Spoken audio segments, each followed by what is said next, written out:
Soyez tous les bienvenus sur Entre là, le podcast qui tisse des liens pour grandir, s'épanouir et se réjouir. Si les ressources terrestres sont limitées, il existe encore cependant des espaces sans limite. Une immensité à portée de cœur et de main. L'infinie richesse est dans nos liens. Cette richesse-là, cette immensité-là, que j'ai envie avec vous de révéler et de partager. Je vous propose aujourd'hui une nouvelle rencontre avec Olivier Zara, avec qui on a déjà parlé d'excellence démocratique et avec qui on parlera bientôt d'excellence décisionnelle. Aujourd'hui, nous allons aborder ensemble la révolution, au sens de la rêve-olution, c'est-à-dire utiliser son rêve pour définir et vivre le métier qui nous convient vraiment. Qu'on soit adolescent, jeune adulte ou adulte en fin de carrière et pourquoi pas même jeune retraité. Utiliser le design thinking pour s'inventer ou se réinventer, voilà ce à quoi nous invite Olivier Zara. Cher auditeur, bonne écoute, cet épisode est pour toi, entre là.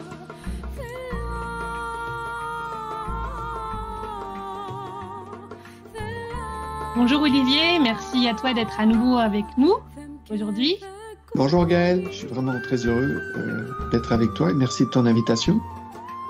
Merci à toi. Alors on a parlé d'excellence démocratique, on parlera bientôt ensemble d'excellence décisionnelle. On est ensemble sur des sujets d'intelligence collective qui sont ton domaine, le domaine de compétences que tu as développé, approfondi depuis plus de 20 ans. Et aujourd'hui, on va parler de rêve-olution, c'est-à-dire de comment des jeunes et des moins jeunes peuvent arriver à décider vers quoi ils veulent aller, qu'est-ce qui va être bon pour eux, quelle est la bonne activité, avec une méthode assez originale. Alors peut-être tu veux te représenter brièvement, puis nous dire ensuite comment tu t'es intéressé à ce sujet, en fait, qui paraît à la fois naturel et pas totalement évident dans le sillage de ce que tu faisais déjà. Oui, tout à fait. Ben, écoute, moi, je suis donc depuis une vingtaine d'années à explorer le champ de l'intelligence collective. Et puis, l'intelligence collective, c'est un outil pour aider à la prise de décision en situation complexe, quand personne ne sait avec certitude ce qu'il faut faire. Et voilà. Et dans le cadre de mon activité, je développe des solutions, des logiciels. En particulier réseaux sociaux d'entreprise. Et dans le cadre de cette activité logicielle, puisque je fais pas que de la formation, des conférences ou du conseil, j'ai développé un outil avec mon associé Michael Salone, un outil pour identifier les talents, pour aider les gens à faire une cartographie de leurs talents. Mais aujourd'hui, on fait un peu à travers son CV ou à travers ce qu'on déclare sur LinkedIn. C'est un peu les talents déclarés. Et notre idée avec Michael, c'était de faire des talents observés. Donc c'est un peu comme le système fonctionne un peu comme les tags qu'on a sur LinkedIn. Mais sur LinkedIn, on va mettre les tags des talents qu'on déclare. Et puis les gens vont mettre des petits likes en fait pour dire bah oui, ça je l'ai observé.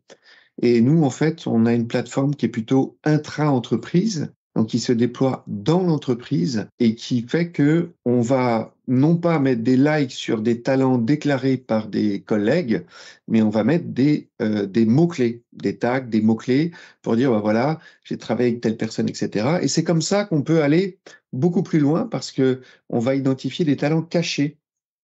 Voilà, les gens vont me reconnaître des compétences en espagnol parce qu'ils me connaissent et ils savent que je suis bon en espagnol ou je sais pas sur des pistons hydrauliques ou sur n'importe quoi. Voilà. Et travaillant sur cette dimension finalement de l'identification des talents cachés, de faire des cartographies de compétences non pas déclarées mais observées, c'est-à-dire validées. Et plus évidemment, un grand nombre des personnes avec qui je travaille en interne, en externe, en tant que client, fournisseur, interne, externe, me sont attribués. Eh bien, je crée un nuage de tags des talents qui ont été observés. Et plus ils ont été observés, plus un certain nombre de mes talents vont être importants. Je trouve ça vraiment important que tu précises ça parce que la plupart des gens parlent de leurs compétences. Et puis, en fait, les compétences qu'on se connaît, c'est des compétences qu'on a acquises, parfois qu'on a acquises difficilement, donc on en garde une grande mémoire. Et la plupart des gens, c'est vrai, n'ont pas conscience de leurs talents naturels, en fait, de leurs talents qui sont des choses plutôt naturelles qu'ils ont développées, qui pensent que tout le monde a, puis on réalise un jour que en fait non, pas du tout, parce qu'on est tous extrêmement différents et qu'on n'est pas arrivé avec les mêmes boîtes à outils. Et donc ces talents cachés dont tu parles, en fait, c'est effectivement des talents qu'on a besoin de révéler grâce à d'autres. Voilà. Et en fait, pour nos experts du domaine, on appelle ça la fenêtre de Johari. Ce sur quoi on veut travailler, donc dans les talents cachés, il y a les talents qui sont cachés à moi-même, c'est-à-dire que je ne me rends pas compte que j'ai un talent, par exemple un talent de manager, du charisme, que je suis dynamique, créatif. Je ne m'attribue pas ce talent, il est caché à moi-même. Et le fait que mes collègues, mon équipe me tague avec ces talents va me faire dire, ah bah dis donc, on me reconnaît comme créatif, comme étant quelqu'un de dynamique. Ah bon, ok. Et puis il y a les talents que j'ai réellement, mais que les autres ne voient pas, tout simplement parce qu'on m'a pas mis dans une fonction ou un poste dans lequel je peux démontrer que j'ai ce talent. Mais éventuellement, quelqu'un avec qui je parle à la machine à café, ou on m'a appelé sur un projet et j'ai pu mettre en œuvre ce talent, mais ces gens-là le voient, mais pas forcément mon chef ou pas forcément, je suis pas identifié comme ça. Donc, en gros, c'est permettre aux gens de pouvoir être reconnus pour l'intégralité de leur talent, mais aussi découvrir eux-mêmes des talents qu'ils ont, mais qu'ils ne s'attribuent pas. Voilà. Et donc, cette plateforme que j'ai développée avec mon associé, eh bien, elle était un peu dans ce qu'on appelle la marque, voilà, la marque personnelle. C'est un petit peu à la fois ton identité professionnelle et ta réputation professionnelle, puisque c'est observé. Et donc, je me suis mis à travailler sur cette dimension-là, finalement, un peu de la carrière, de la visibilité des talents dans une organisation, mais également évidemment de la visibilité des talents quand tu es à l'écoute du marché ou quand tu veux chercher un boulot. Et c'est comme ça que j'ai écrit en 2009 un livre qui s'appelait Réussir sa carrière grâce au personal branding, publié par Erol, donc en 2009. Et alors les gens se sont dit, oh mais qu'est-ce qui se passe? Il écrit sur l'intelligence collective, etc. Voilà, et en fait, ce livre était dans le cadre de ce développement logiciel. Et puis, il y a des gens qui sont venus me voir et qui ont dit, ah, j'ai compris pourquoi tu écrivais sur le person branding, parce que, en fait, quand on fait de l'intelligence collective, il faut qu'on puisse mettre les talents les plus utiles autour de la table. Et maintenant, j'ai tout compris. Alors, j'ai dit, merci, tu as réécrit l'histoire, mais génial, tu as raison. En fait, j'ai fait du person branding parce que dans l'intelligence collective, on a besoin d'identifier des talents pour résoudre des problèmes et pour innover. Donc merveilleux, mon entourage m'a réécrit l'histoire et elle me va très bien. Il y a quand même de l'intelligence collective dans la manière de trouver son rêve que tu proposes, puisque tu proposes de faire du design thinking. Voilà, alors en 2009, là, j'étais tombé par hasard sur un article qui parlait de person branding. À l'époque, personne n'en parlait, c'était en 2009. Et je m'étais dit, ben oui, tiens, voilà, c'est ça en fait, la marque personnelle, c'est ton identité, c'est ta réputation. Et ça collait un peu avec cette idée de talent caché, voilà. Et donc, je me suis emparé un peu de ce concept. Il y avait 4-5 livres écrits en anglais et j'ai publié le premier livre sur le sujet en français. Et puis après, je me suis rendu compte qu'il y avait quand même un petit problème. C'est quand on parle de branding, en fait, c'est de définir quelle est ta marque finalement, quelle est ton identité professionnelle, ce que tu es, ta vocation, ta raison d'être, ton rêve. Et dans cette démarche-là, il y a une dimension marketing de soi pour développer ta notoriété, faire savoir ce que tu sais faire. Et malheureusement, je dirais, la démarche a été un peu dévoyée sur sa dimension la plus simple, c'est-à-dire faire des cartes de visite, une belle photo, et puis networker à mort et te faire connaître. Voilà. Et donc, j'ai eu un sentiment vraiment voilà, que on allait sur le plus facile, le plus dur étant de définir qui tu étais, le plus facile étant de communiquer sur ce que tu es. Sauf que si tu ne comprends pas ce que tu es, tu communiques sur du vide. Voilà. Et un jour, participant à des hackathons, ayant été formé au design thinking, je termine ça et je me dis, mais pourquoi pas appliquer la méthodologie du design thinking sur la gestion de carrière? Voilà. Et comme on était au milieu de la pandémie et que voilà, il y avait comme certaines périodes où j'étais un peu moins occupé que les années antérieures, j'ai commencé à creuser la chose avec l'aide de Rémi Edart d'ailleurs, qui m'avait formé, et Mélanie. Et je me suis lancé dans ce travail finalement de refondre le processus que j'utilisais en design thinking dans le cadre des étapes du design thinking. Et ça a super bien marché. Et en gros, le processus du design thinking, c'est de se comprendre.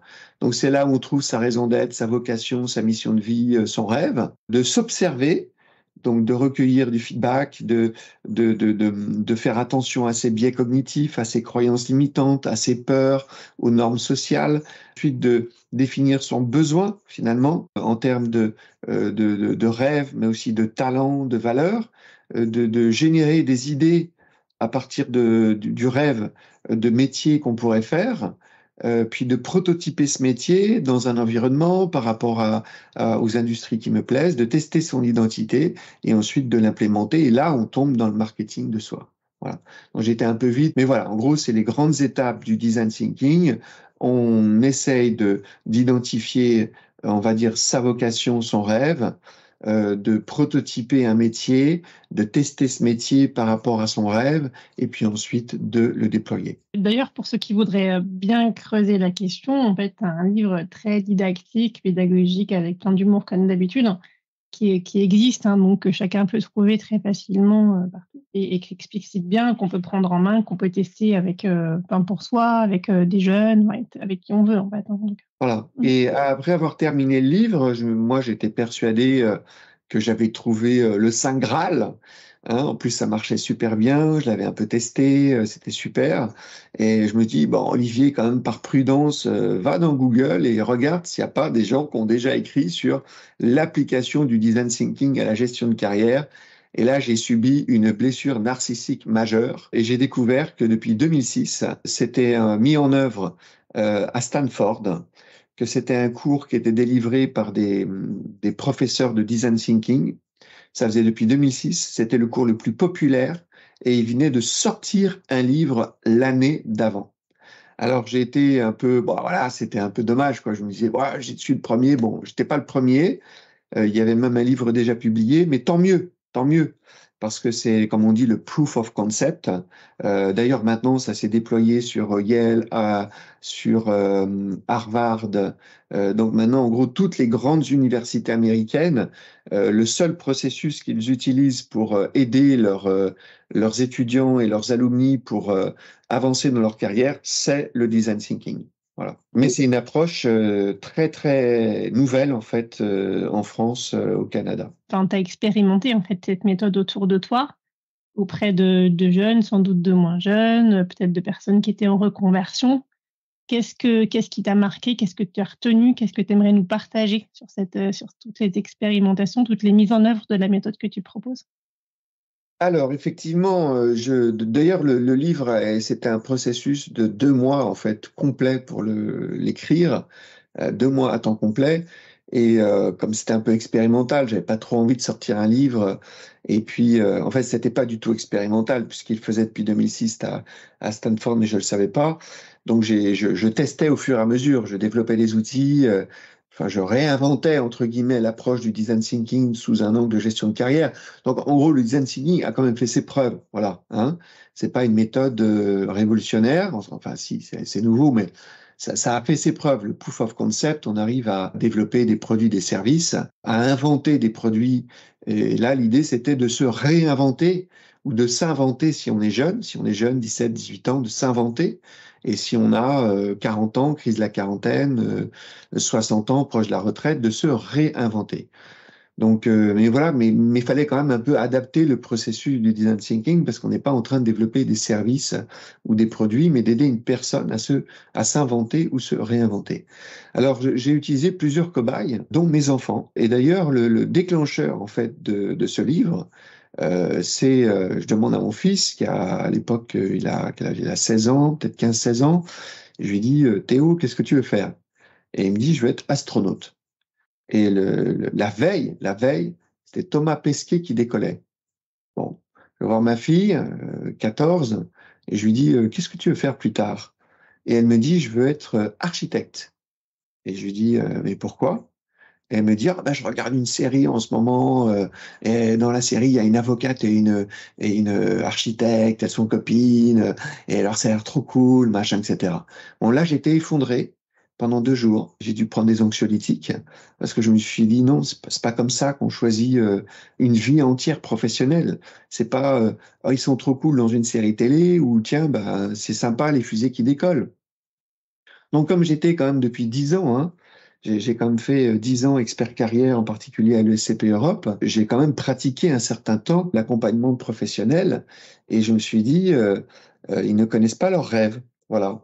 Et dans le même temps, je crois ce chemin du design thinking et donc j'ai utilisé l'approche sur mes enfants pour les aider à faire émerger quel était leur rêve, c'est-à-dire moi ce que j'appelle l'énergie vitale, la vocation, la raison d'être, la mission sur Terre. Dans mes relecteurs, il y avait quelqu'un qui était proche de la retraite et tout simplement, parce que moi j'utilise beaucoup les relecteurs, d'ailleurs tu peux voir toute la liste des relecteurs, et ben les relecteurs en fait n'ont pas juste relu, ils ont mis en œuvre le contenu du livre sur eux-mêmes.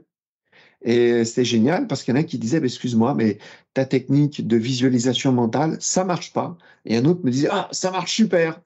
Alors, avec celui qui ça marchait pas, ben, on faisait des petites séquences, mais qui m'a carrément proposé des outils, des tableaux pour me dire, ben voilà, moi, ce qui me correspondrait plus.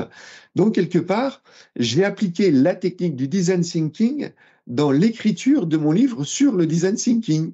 C'est-à-dire que j'ai prototypé des outils, des méthodes, des processus avec le design thinking pour développer un processus de design thinking sur la gestion de carrière. Voilà. Donc, j'ai finalement fait ce que je fais depuis 20 ans. J'ai mobilisé l'intelligence collective des relecteurs, en tous les cas, et de mes enfants pour finaliser l'écriture du livre. Olivier, dans tout ce processus que tu as mis en œuvre en design thinking, est-ce que tu as connu des points de bascule, un moment où il s'est passé quelque chose, où il y a eu une révélation? C'est vrai, comme tu le disais en parlant de tes enfants, il y a énormément de gens qui choisissent un métier, une profession pour des raisons qui sont pas forcément les meilleures. Parfois, c'est juste parce qu'on leur dit qu'il y a des débouchés. Donc, ils se forment. Ils vont passer 6 ans de formation à se former pour quelque chose qui avait des débouchés. Et puis, quand ils sont formés, le monde a changé. On sait qu'ils changent de plus en plus vite. Et puis, les débouchés sont devenus complètement bouchés. Et donc, ça ne marche même plus, ça ne leur permet même plus d'avoir une activité. Et si jamais ça permet d'avoir une activité, peut-être qu'ils vont quand même être pas très engagés parce que ça correspond pas à ce qu'ils veulent. Donc, effectivement, c'est une bonne chose d'éviter tout ça. Est-ce que tu as vécu donc de ces moments où, waouh, il y a un effet, une prise de conscience, quelque chose qui fait que la trajectoire un peu tristoune qui pouvait se mettre en œuvre, va changer et va bifurquer d'un seul coup? Oui, tu as raison, j'aime beaucoup ton expression du débouché qui finit par être bouché. Et en particulier dans ce monde volatile, incertain, complexe et ambigu, où j'entends par exemple des gens qui me disent moi je vais me lancer dans l'industrie aéronautique, machin, etc. Et je me dis bon, ok, on parle quand même de décarbonation, ok, il y aura des avions électriques, des avions à hydrogène, mais combien de temps tout ça va prendre? Est-ce qu'à un moment donné, il va pas y avoir un débouché qui va se boucher dans ce secteur? Bref, en tous les cas, moi, ce que j'avais déjà de mes 10 ans d'expert carrière qui me générait une frustration énorme, c'est quand je faisais mon accompagnement ou mes formations, ce que je formais, ou mes conférences, et que je réalisais qu'en fait, les gens, quand je leur parlais de rêves, parce que ça fait partie du person branding, hein, le fait de comprendre quelles sont tes valeurs, quelle est ta raison d'être, quel est, comme dirait Simon Sinek, ton why, hein, et de voir que ces gens passent très très très vite et ils vont tout de suite sur la partie marketing de soi, ma carte de visite, ne jamais manger tout seul, recontacter, demander des recommandations, etc. Voilà. Donc bon, je me suis dit que quelque part, l'écriture de ce livre était le moment où il fallait que je creuse profondément cette phase amont. Et donc, le livre, en fait, il y a 70 pages, qui sont les 70 premières pages, dans lesquelles je multiplie les exercices pour t'aider à trouver quel est ton rêve. Je creuse beaucoup cette dimension de tout ce qui fait que tu vas quelque part te leurrer par rapport à qui tu es réellement, que j'appelle les croyances limitantes, les normes sociales. Normes sociales, ça c'est un bon boulot, ça c'est un mauvais boulot. Les croyances limitantes, j'y arriverai jamais. Les biais cognitifs, où je vais déformer la réalité, enjoliver les choses, biais d'excès de confiance, biais de négativité, et puis les croyances limitantes. Voilà. Donc, toutes ces choses-là, je me suis dit que j'allais profiter de ce livre pour vraiment créer voilà, tout un tas d'exercices et de méthodologies pour surmonter les croyances limitantes, les biais cognitifs, les peurs, les normes sociales, et aider vraiment les gens à être au plus près de leurs rêves. Voilà. Alors, une des choses également que j'ai réalisées dans mes activités, c'est que les gens, évidemment, la question à 100 millions d'euros, c'est quel est ton rêve? Quelle est ta vocation? Quelle est ta raison d'être? Et justement, Stanford, ils ont créé un MOOC gratuit, dans lequel, moi, il faut partir de ça. Ta raison d'être, ta mission sur Terre, ta vocation. Et dans le MOOC, ça tient en une étape. Et la question, c'est qu'est-ce qui est vraiment important pour toi? Alors désolé, hein, ça c'est la question, personne ne sait répondre. Qu'est-ce qui est vraiment important pour toi? Et d'ailleurs, ils disent quelque chose dans leur vidéo qui est faites attention de ne pas choisir comme métier un truc qui vous passionne. La passion, c'est le piège. Oh, ben, j'aime faire de la pétanque. Ok, donc faut que tu fasses pétanquiste. Tu tires très très bien, tu aimes bien tirer, tu vois. Tu es un tireur d'élite, ok, donc faut que tu rentres dans l'armée. Tu sais bien couper les cheveux, donc faut que tu aimes bien couper les cheveux, c'est ta passion, donc faut que tu fasses coiffeur. Donc tout ça est complètement absurde. Et aujourd'hui, malheureusement, on pousse les gens à transformer leur passion en métier et on les met en grand danger. Et ça, ils le disent pour le coup dans le MOOC de Stanford, sauf que dire à quelqu'un qu'est-ce qui est vraiment important pour toi, alors après on te sort le flow. Est-ce que tu es dans le flow? Hein, c'est-à-dire que tu te sens bien, tu fais pas d'efforts, voilà, tu vois pas le temps qui passe, etc. Je suis désolé, ça marche pas. Donc moi, ce que j'ai développé, c'est une approche, alors là pour le coup unique. J'ai au moins fait un truc qui est nulle part ailleurs. J'ai au fil des années développé une typologie de 9 rêves, ou on pourrait dire 9 vocations, 9 raisons d'être, 9 rêves. Un des relecteurs m'a dit oh ben, bravo Olivier, tu as réinventé l'énéagramme. Alors oui, bon voilà, j'ai réinventé l'énéagramme, mais à l'insu de mon plein gré.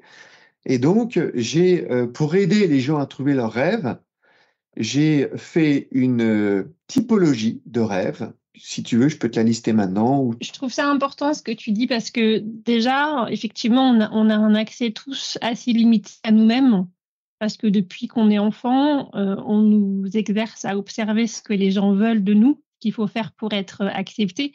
Et donc, on est souvent en train de regarder ce qu'il faut faire et pas du tout de regarder ce qu'on a envie. D'ailleurs, tu vois, quels que soient les domaines de la vie, on te parlait d'enfants, quand quelqu'un a un bébé, en fait, tu as 1000 personnes ou 100 personnes ou même ne serait-ce que 10 qui leur disent chacun ce qu'il faut faire. Et puis, les personnes sont en train de trier dans ce qu'elles ont entendu, ce qu'elles vont garder, au lieu de se dire j'écoute personne et déjà qu'est-ce que je veux vivre moi, en fait. Et c'est quelque chose qu'on n'a tellement pas l'habitude de faire qu'effectivement, ça c'est déjà un sacré exercice. Et après, c'est vrai que l'histoire de la passion, c'est intéressant à creuser parce que la personne qui aime couper les cheveux, en fait, elle a peut-être pas envie d'être coiffeuse, mais par contre, il y a peut-être une raison, un fil à tirer qu'elle aime couper les cheveux. Qu'est-ce que c'est qu'il y a en jeu derrière? Est-ce que c'est l'esthétique? Est-ce que c'est rendre les gens beaux? Est-ce que c'est arriver à transformer? Enfin, il peut y avoir des tas de choses, en fait, qui vont, si tu prends tout ce que t'aimes, arriver à tirer des fils vers qu'est-ce que c'est quoi ton rêve, en fait, qui rejoint un peu les travaux que tu proposes. Toi, tu rassembles ça en 9 manières un peu d'être au monde ou de voir le monde ou d'agir dans le monde. Et ouais, je veux bien que tu les listes si tu veux bien. Voilà. Donc, le gros problème aujourd'hui, par le fait des normes sociales, par le fait des biais cognitifs, par exemple le biais d'intérêt, quand tes parents te disent oh, ben, je pense que ça serait un bon métier pour toi, en fait, il y a des biais. C'est-à-dire que les parents disent je pense que c'est bon pour toi, alors qu'en fait, ce n'est bon que pour eux. Par exemple, si tu dis à tes enfants bah, ah, je pense que ça serait bon pour toi d'aller travailler dans l'armée, ou plutôt l'inverse, de ne pas travailler dans l'armée parce qu'évidemment, tu n'as pas envie que ton enfant aille se faire trucider dans une tranchée dans le Donbass. Donc, en fait, quand tu es en train de dire à ton enfant, non, non, écoute, je pense que l'armée, c'est pas bon pour toi, machin, etc., ben, toi, tu es persuadé que tu fais ça dans son intérêt. Mais peut-être que ton enfant, lui, au contraire, c'est quelqu'un d'idéaliste, qui a envie de défendre des valeurs, la démocratie, défendre son pays, et peut-être que lui, c'est dans son intérêt. Donc aujourd'hui, la grosse problématique, au-delà du fait d'avoir une question, qu'est-ce qui est le plus important pour vous? Personne ne sait répondre à ça, enfin de mon expérience, hein, personne ne sait répondre à ça.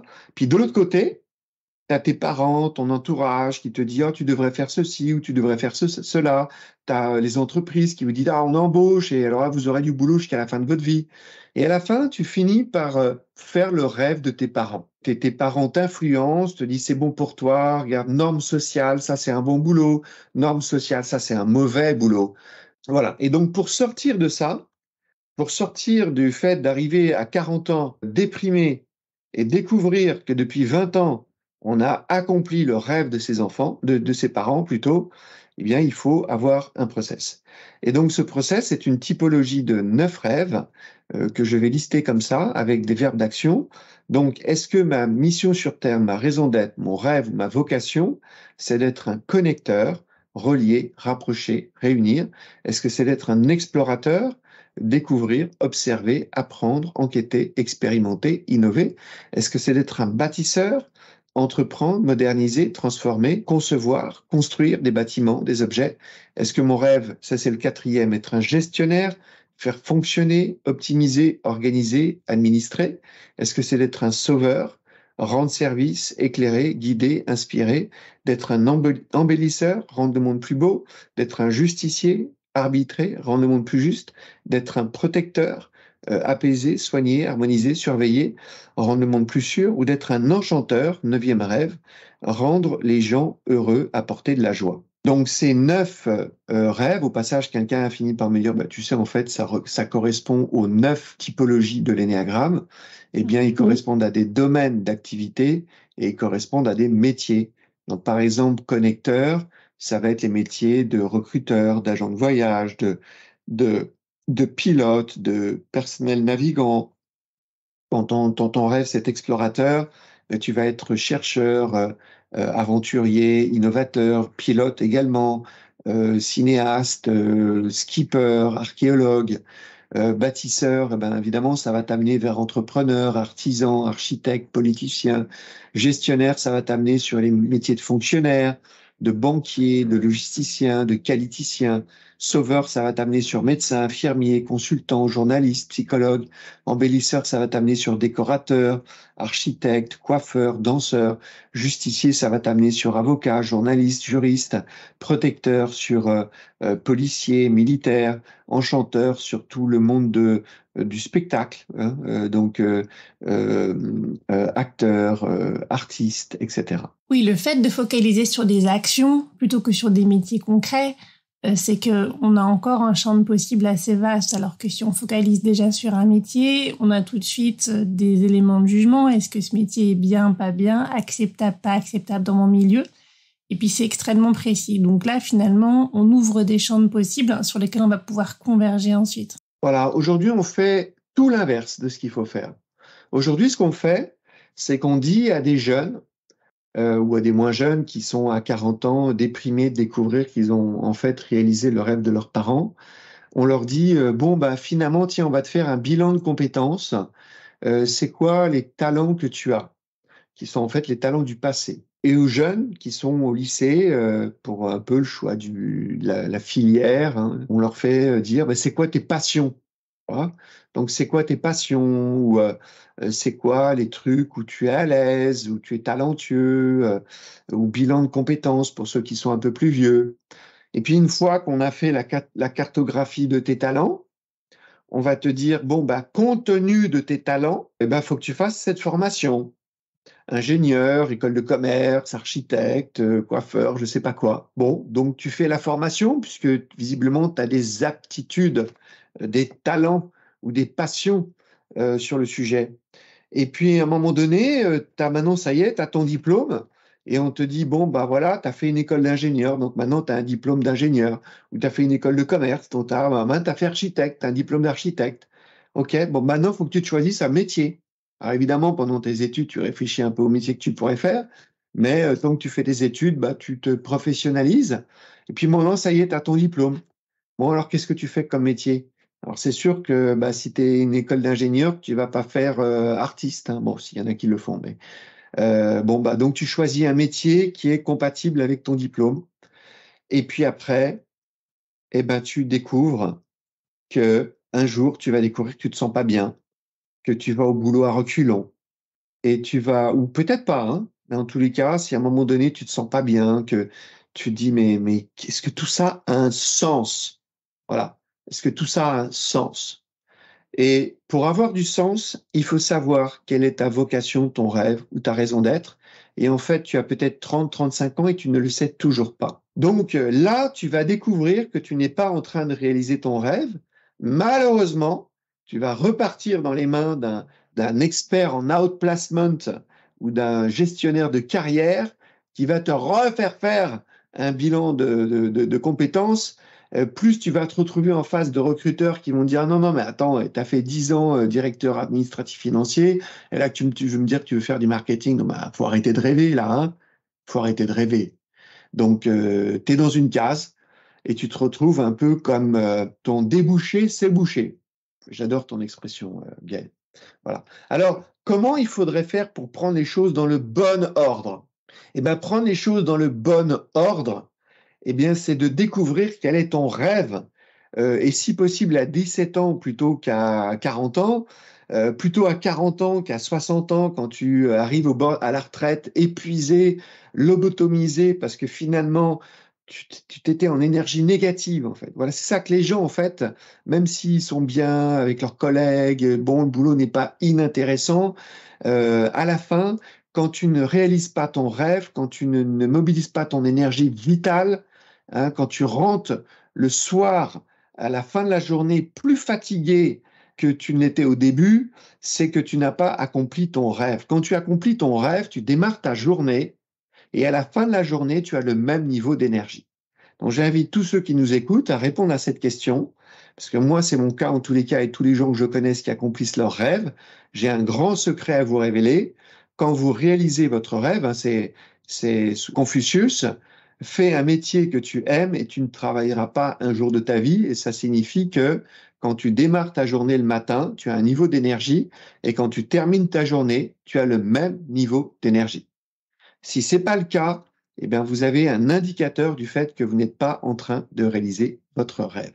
Donc, pour prendre les choses dans le bon ordre, il faut trouver son rêve. Mais c'est la question à 100 millions. C'est quoi le plus important pour toi? C'est quoi le flow? Les choses que tu as faites, tu étais dans le flow, je suis désolé, c'est le flop. Le flow, c'est le flop.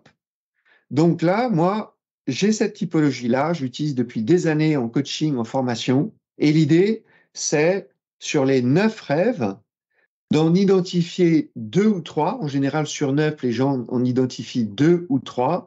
Par exemple, connecteur, bâtisseur et protecteur, ou bâtisseur, enchanteur et justicier. Donc déjà, tu commences à te dire, bah ouais, moi, je me sens bien entreprendre, rendre service, machin, etc.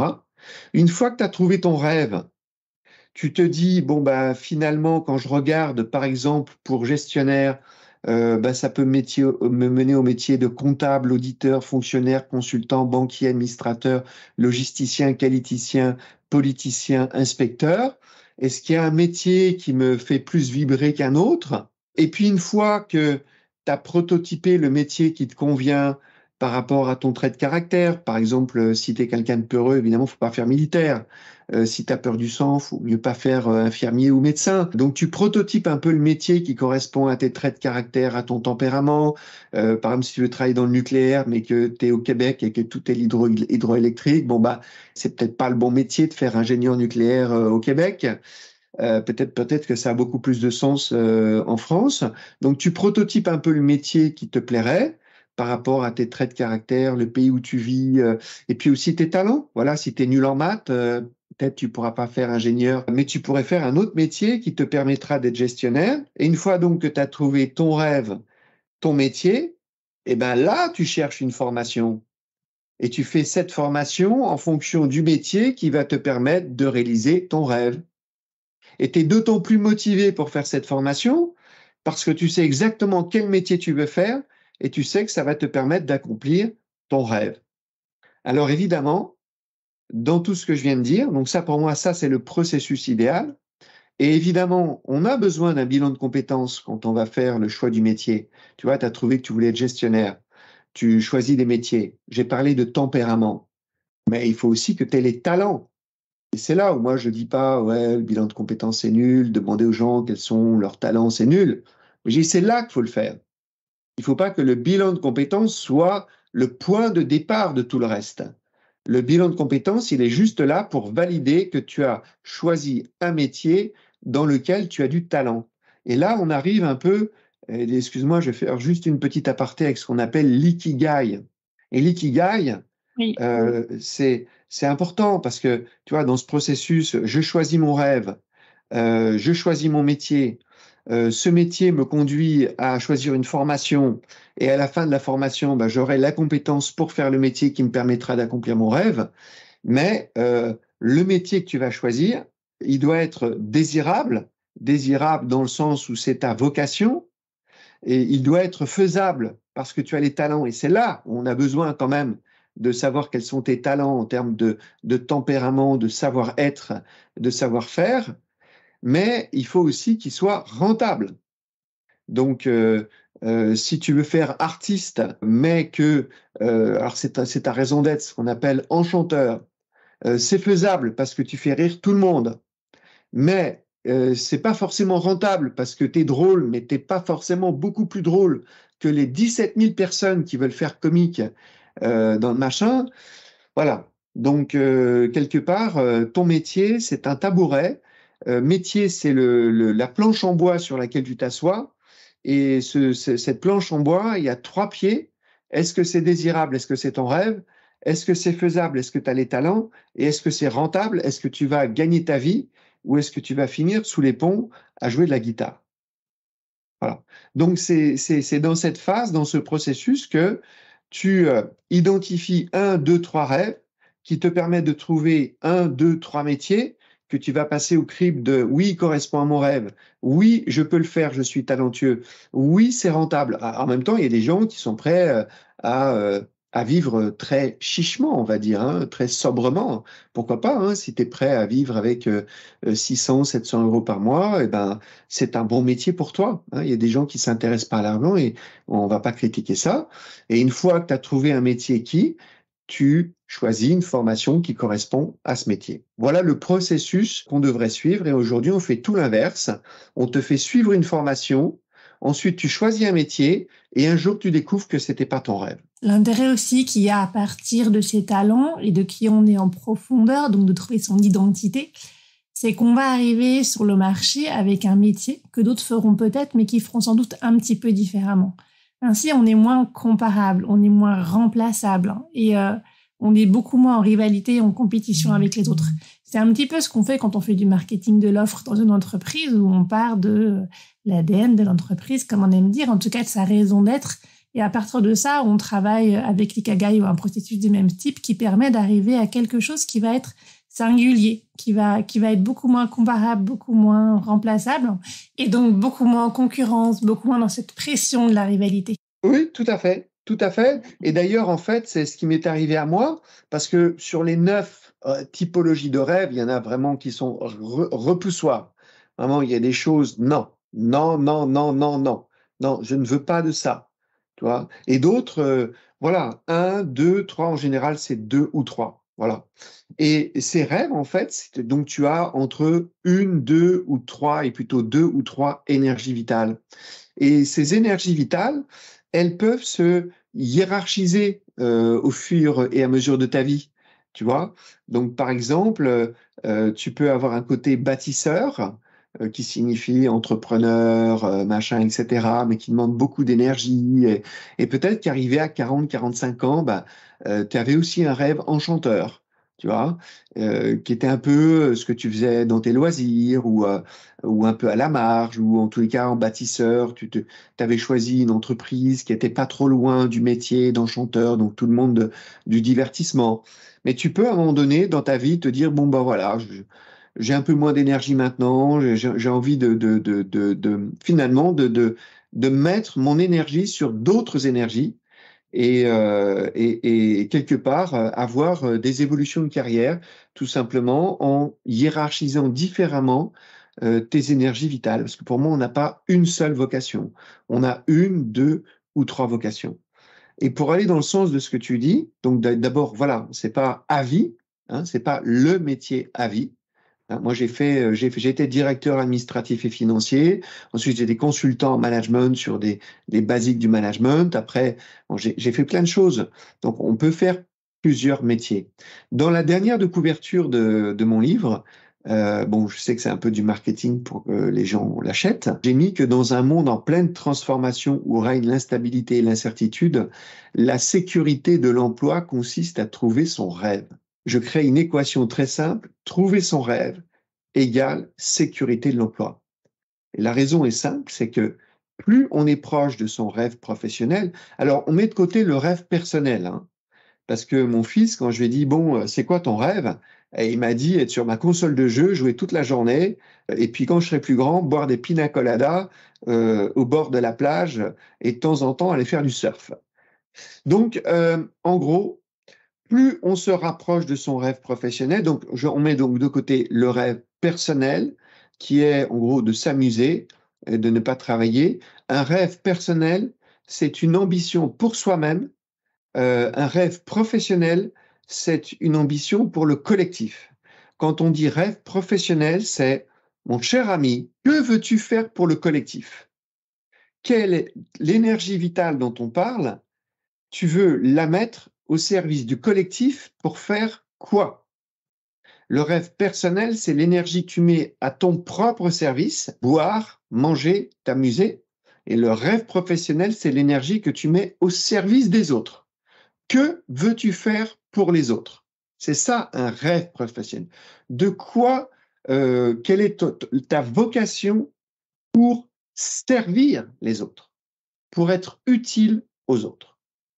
Donc, ce rêve professionnel, plus on est proche de son rêve professionnel, plus on est bon dans son travail, puisque finalement on est aligné sur sa raison d'être, et donc plus on augmente ses chances d'être recruté, et moins, une fois qu'on est recruté, on a envie de vous licencier. Parce que si tu es en énergie haute le matin et en énergie basse le soir, petit à petit, tu vas dépérir comme une plante finalement qu'on n'arrose pas, commence à dessécher, et tu es finalement dans le désengagement. Et ça, les entreprises, elles n'aiment pas les gens désengagés. Et donc, tu te mets en risque d'être licencié. Les gens, elles aiment les gens engagés. Et la première, évidemment, il y a tout un tas de techniques dans l'entreprise pour t'engager, comme par exemple mobiliser l'intelligence collective, etc. Mais il y a aussi un engagement qui est intrinsèque et qui vient du fait que tu es dans une entreprise en train de réellement de réaliser ton rêve dans un métier qui est à la fois désirable, rentable et faisable, et pour lequel tu es dans une entreprise qui partage ta vision, tes valeurs, qui correspond à ta vision du monde. Donc la sécurité de l'emploi, c'est pas d'être fonctionnaire quand on veut être un bâtisseur, explorateur, non, parce qu'en fait, tu vas devenir fonctionnaire malheureux. Et la sécurité de l'emploi, c'est pas partir dans l'armée ou devenir explorateur quand tu es quelqu'un qui aime bien avoir la routine.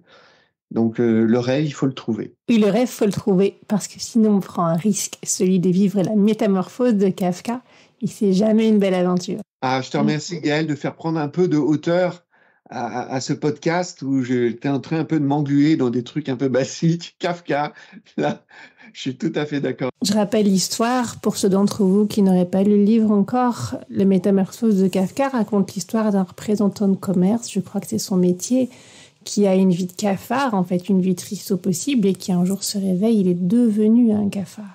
C'est un peu la séquence frisson là que tu nous fais aussi. Mais c'est pas du tout une obligation en fait. Hein. Et même dans ce monde chaotique, en fait, il y a plein de belles et bonnes choses à faire, et c'est peut-être justement le moment de faire son rêve, parce que on est sans doute chacun porteur de quelque chose qui va venir en aide au collectif et à cette planète, et c'est vraiment le moment d'y aller, quoi, parce que il y a urgence. C'est pas trop tard, et c'est surtout le moment de pas attendre, quoi. Oui, tout à fait. Un grand merci pour ce bel échange. Est-ce qu'il y a encore quelque chose que tu veux ajouter dont on n'a pas parlé, qui te semble important? Oui, en fait, je voudrais dire que pour trouver son rêve, malheureusement, c'est très difficile à trouver en général. C'est très difficile à trouver si on n'a pas quelqu'un qui a passé des nuits et des vacances complètes à essayer de trouver la typologie dont j'ai parlé tout à l'heure. Mais ça suffit pas. Et donc, j'ai développé une approche par la visualisation mentale qui est très développée dans le monde sportif où on sait très bien que les grands joueurs de tennis, les grands joueurs de ski, de handball, de volleyball, etc. Tous les grands sportifs aujourd'hui, ils utilisent des techniques de visualisation mentale où ils se visualisent en train de réaliser une descente en ski, en train de jouer un match de tennis, etc. Et donc, la petite lueur d'espoir que je voudrais apporter à ceux qui nous écoutent, c'est que il existe des techniques très simples et très puissante pour trouver son rêve. Ça s'appelle la visualisation mentale et dans mon livre, je propose tout un tas de consignes, de process pour finalement bénéficier des techniques qu'utilisent les grands sportifs. Voilà. Donc, courage, c'est possible et c'est pas très difficile d'arriver à trouver son rêve à partir du moment où on a le bon process. Grand merci à toi, Olivier. On mettra toutes les informations sur tes livres et pour te contacter dans la description de cet épisode comme d'habitude. Je recommande vraiment ton livre, il est facile à mettre en œuvre et puis c'est l'occasion de passer des bons moments avec ses ados, de retrouver un point de contact sur des endroits qu'on n'a pas encore testés. C'est joyeux, c'est bon, ça projette dans un avenir positif et c'est vraiment bon pour la construction, le développement et la persistance de notre lien au sein de nos familles.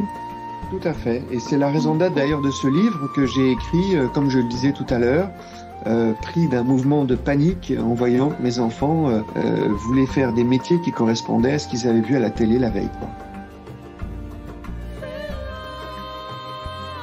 Ce podcast n'est pas seulement le mien, c'est aussi le vôtre, c'est le nôtre. Si vous voulez contribuer, intervenir, proposer, contactez-moi. Si vous avez aimé cet épisode, partagez-le autour de vous, mettez des étoiles pour le noter et abonnez-vous pour ne pas manquer les prochains. À très bientôt.